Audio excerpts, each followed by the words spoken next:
पिछले इतवार को ग्रेस चर्च जो बायरन बाजार में पुलिस लाइंस के सामने है, उसको दो दो बुलडोजर लगा करके निर्दयता से तोड़ दिया गया है। ये उसके मलमा है और बड़े बड़े गड्ढे सामने खोद दिए हैं ताकि कोई वहां पे जा ना सके। और इनका आरोप था हमारे ऊपर कि 2022 में उसकी लीज खत्म हो गई।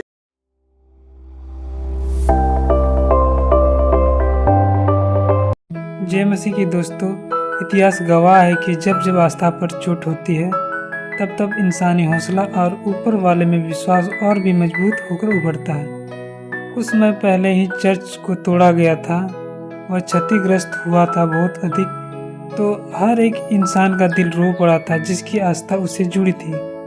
ऐसा लोगों का मानना है कि जीती जागती विरासत हमसे छीन लिया गया हो, लेकिन कहते हैं ना, ईश्वर के घर में देर है पर अंधेर नहीं। आज यह वीडियो आपके रोंगटे को खड़ा कर देगा और आपकी आंखें खुशी के आंसू ला देगा। मैं बड़ा एक इंटरेस्टिंग तथ्य आपको बता रहा हूं। लीज जिसने दी है वो मालिक बंबई में बैठा हुआ है। फर्जी दस्तावेज, फर्जी पावर ऑफ अटॉर्नी में यहां के जो छत्तीसगढ़ डायसिस के सचिव और छत्तीसगढ़ डायसिस सीएनआई के जो कोषाध्यक्ष है, इन लोगों ने एक फर्जी लीज डीड बना करके यहां पे दी हुई है जो कि रिकॉर्ड पे है।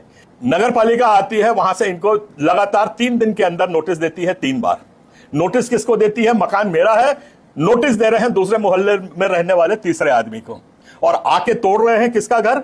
तीसरे आदमी का घर जिसको मैंने किराए पे दे रखा है, उसको जाके तोड़ रहे हैं। ये पूरा हादसा हुआ है। लीज खाली हो गई, खत्म हो गई, तो आप जाके किसी का मकान नहीं तोड़ देंगे। हमारा भी इंडस्ट्रियल स्टेट में फैक्ट्री लीज पे दी जाती है, और अगर 35 साल खत्म हो जाते हैं उस फैक्ट्री को, जाकर के कोई ध्वस्त नहीं कर देता बुलडोजर लेकर के। हर लीज में पुनः निर्मित करने का प्रावधान रहता है, हर लीज में जो सरकारी जमीन को दी जाती है। ये मेरी बात ध्यान से सुन लीजिए। अगर 2 साल या 3 साल का अगर उसका भू भाटक नहीं भी दिया गया था तो क्या तोड़ने का अधिकार इसके पास है नगर पालिका का? ये बड़ा क्वेश्चन है, और हम लोग तो आगे जाएंगे ही जाएंगे इसमें। कारण इनने बताया है उसको तोड़ने कि उसमें नक्शा पास नहीं हुआ था। पहली बात है कि नक्शा पास अगर नहीं हुआ है तो क्या उसको आपने तोड़ा है? तो खाली हमारे समाज के साथ ऐसा सौतेला व्यवहार क्यों किया गया है? ये आप एक मंदिर है जैसे आप देख रहे हैं, हम भी उसमें बड़ा श्रद्धा पूर्वक जाते हैं, सामने खड़े होते हैं। ठीक है, हम पूजा तो नहीं करते हैं, पर हमारा भाई पूजा कर रहा है तो बहुत अच्छा लगता है। ये रायपुर के रेलवे स्टेशन पर है। सुप्रीम कोर्ट ने तक इसको ऑर्डर दे दिया है इसको ध्वस्त करने का, पर भावनाओं को कदर करते हुए सरकार ने आज तक उसको ध्वस्त नहीं किया है। हमारे भावना को ना देख करके हमारे चर्च को ध्वस्त करना और दूसरे की भावना का कदर करते हुए उसके मंदिर को नहीं तोड़ना, यह भेदभाव वाला रवैया है। छत्तीसगढ़ का ईसाई समाज यह मांग कर रहा है कि सबको एक तराजू से नापिए। जैसी सुविधा उस मंदिर को मिली है वैसी ही सुविधा आज ईसाई समाज को मिलनी चाहिए। इसको तोड़ने के बाद दोस्तों बड़ी खुशी से बता रहा हूं, आप देख सकते हैं कि हम लोग फिर जाकर के वहां पर कैंडल्स जलाए हैं और जो टूटा फूटा बचा हुआ था उसको साफ किए हैं। साफ करके हमने वहां पे पुनः प्रार्थना चालू की है। और मैं सरकार को बड़े जोर से ऐलान कर देना चाहता हूं, सामुदायिक भवन है या चर्च है, इस बारीकी में ना पड़िए। इसके लिए ऑलरेडी एक रिट हमारी हाई कोर्ट में लगी हुई है जिसकी अगली सुनवाई 27 जुलाई को होनी है। इलाहाबाद हाई कोर्ट ने इसका एक फैसला दे चुका है और यह बोला है कि सामुदायिक भवन में प्रार्थना की जा सकती है। हम अपने सामुदायिक भवन में प्रार्थना कर रहे हैं, आपने किस अधिकार से उसको तोड़ा है? नक्शा पास नहीं हुआ था, यह हम बिल्कुल मानते हैं। नक्शा पास नहीं हुआ था तो क्या नक्शा को जुर्माना लेकर के उसको फिर से दुरुस्त करने का प्रावधान क्या नगर पालिका के कानून में है कि नहीं है? और अगर है तो उसका लाभ हमें क्यों नहीं दिया गया? ये बड़े मुख्य प्रश्न है। महत्वपूर्ण बात मैं आपको ये बता रहा हूं कि सीएनआई का अस्तित्व को सुप्रीम कोर्ट ने सन 2013 में समाप्त कर दिया है। सीएनआई नाम की अब कोई संस्था अस्तित्व में नहीं है। फिर ये जो वहां पे छत्तीसगढ़ डायसिस किसके नाम पे चल रही है, उनका पावर ऑफ अटॉर्नी बिल्कुल फर्जी है, ये हम आरोप लगा रहे हैं। ये खेल हमारी डायसिस के साथ खेला जा रहा है। ये जो फर्जी पदाधिकारी बनकर बैठे हुए हैं, ये फर्जी दस्तावेज लेके आते हैं, और इसी तरीके से इन्हें हमारा जैकमैन अस्पताल को तोड़ा है। उनने फर्जी दस्तावेज वहां पे लगाए हैं, फर्जी अधिकार पत्र दिया हुआ है, फर्जी पावर ऑफ अटॉर्नी लगाई है। ये हाई कोर्ट में मामला चल रहा है और हाई कोर्ट ने माना है कि ये इनने जो दस्तावेज दिए हैं ये फर्जी है, इसीलिए जैकमैन हॉस्पिटल का तोड़ना बंद हो गया है। मेरी बात अगर जोन कमिश्नर और बाकी कलेक्टर और सबको पहुंच रही है तो देखिए, फर्जी दस्तावेज के ऊपर आप तोड़फोड़ की कार्रवाई और आगे ना करें। अभी हम लोग जो केस कर रहे हैं, छत्तीसगढ़ क्रिश्चियन फोरम बकायदा सारे कोर्ट्स के दस्तावेज को लेकर के इनके पास जा रहा है, और वो कोई विश्वधनी पांडे करके जिनने ये पूरे मुहिम को चलाया हुआ है, उनको भी हम एक आरोपी बना रहे हैं। और क्रिमिनल शिमिनल कुछ नहीं, कम से कम हमारा 50 करोड़ का नुकसान हुआ है, और छत्तीसगढ़ क्रिश्चियन फोरम यह हैसियत रखता है कि 50 करोड़ का दावा कर सकता है।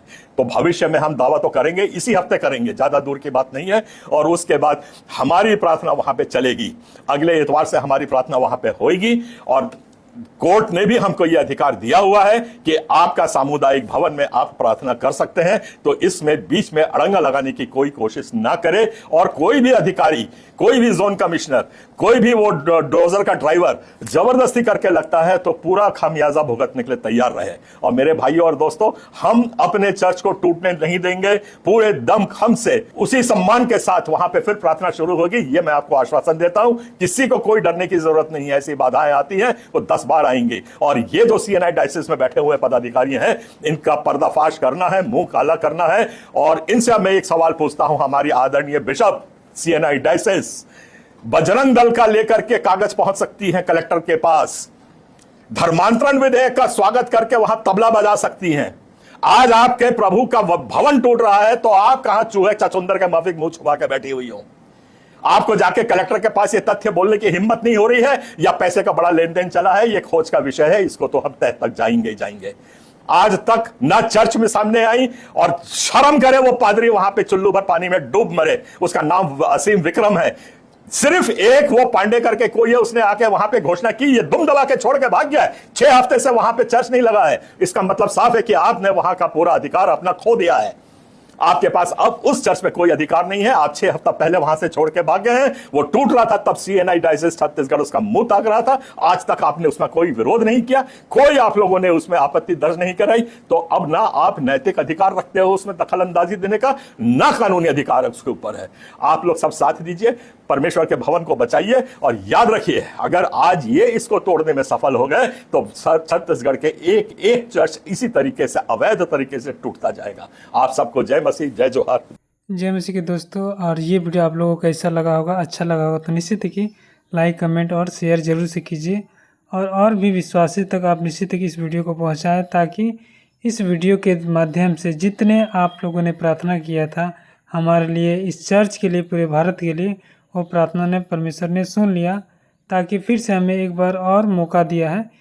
आप लोगों में से जितने सारे लोग इस वीडियो को जितना अधिक से अधिक शेयर कर सकते हैं, जितना अधिक से अधिक फैला सकते हैं, बहुत ही अधिक खुशी की बात है आपके लिए, हमारे लिए, इस इंडिया के लिए। और बहुत सारे लोग जो उस चर्च में जो प्रार्थना करते थे उनके लिए भी, कि फिर से वो दोबारा उस चर्च में जा कर के प्रार्थना कर सकते हैं, अपने परिवार के लिए, अपने बच्चे के लिए, अपने भारत के लिए, अपने समाज के लिए, अपने देश के लिए, और भी बहुत सारे लोगों के लिए वो प्रार्थना कर सकते हैं।